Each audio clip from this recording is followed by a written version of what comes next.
flew out of Newark Airport about 15 minutes ago. That is an airport just outside New York. And I wanted to talk a little bit about hair. And more importantly, I had to make a confession and admit. I was that guy sleeping there. Sorry guy, I didn't mean to catch you in the frame. Okay, wait, I was about to make a confession. So my confession is I got caught out the other day on this hair topic. I was at a conference where there was a speaker called Carrie Hammer, an amazing American woman, a new friend of mine, and she gave a talk around how only 4% of women would rate themselves as beautiful. And all of these issues that women in North America have with their bodies and their beauty and that kind of thing. And I sat there as an African, as a South African, and as somebody who's assimilated aspects of Africa into my culture. I sat there thinking, you know what, we don't have that problem in South Africa, because women love to be round and they love to be delicious, and even I had a girlfriend, a black girlfriend, who was very slim, and she was I'm laughing because I keep capturing that guy in the background. She was very slim and she was trying to get curvy, and I was thinking about her, and I went up to Carrie afterwards and I said, Carrie, you know what, thank you so much for that talk, and it's amazing what you're doing. You're changing the runway model to the role model, and she's got a great thing, go check her out. But I said to her, we don't have that, and maybe you can assimilate and maybe learn some lessons from how women see themselves in Africa. And she said, yeah, but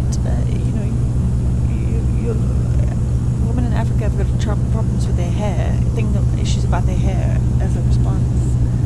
And I paused and I said, no, I think women in South Africa, black women in South Africa, rock it. I mean, I've got friends who wear their hair bald, and I thought hair wasn't a thing.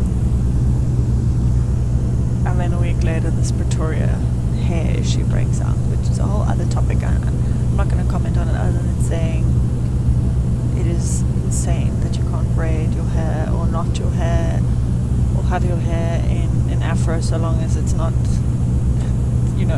to the point that you can't read or write or do all the things that you're going to school to do, right? That is where it should end. And then, of course, there's the idea that they can't speak their mother tongue. The Pretoria girls can't speak their mother tongue when they're on the school grounds. It's just, I don't need to tell you that that's not okay, but what I do need to tell you is that what that means is that I didn't know that wasn't okay. And since the conversation has broken out on Facebook, a couple of my friends, black women, who are my friends in South Africa, have been commenting on the issue. And what I've observed in reading their comments is that there is an issue with hair in South Africa. Black women straighten their hair, put toxic chemicals on their hair, and they don't need to do that. They don't need to risk their lungs and their hair and burn their scalp for any reason other than it being cultural or societal.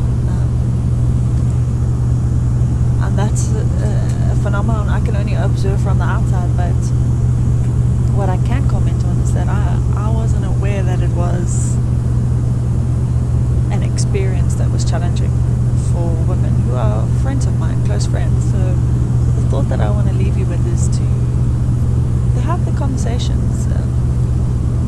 Ask each other. If you come from a different culture, a different race, a different gender,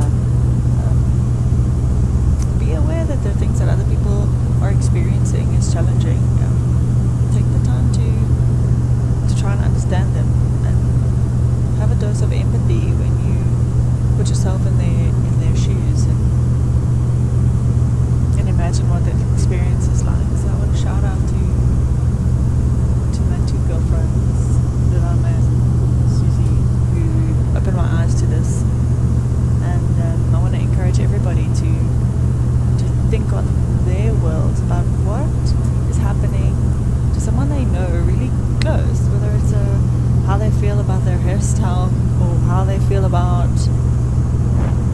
experiences they're having at work, how they feel about their sexuality, their gender, whatever. And just bear in mind that there's just next door, just on the other side of where your body ends, there's an experience that other people are having that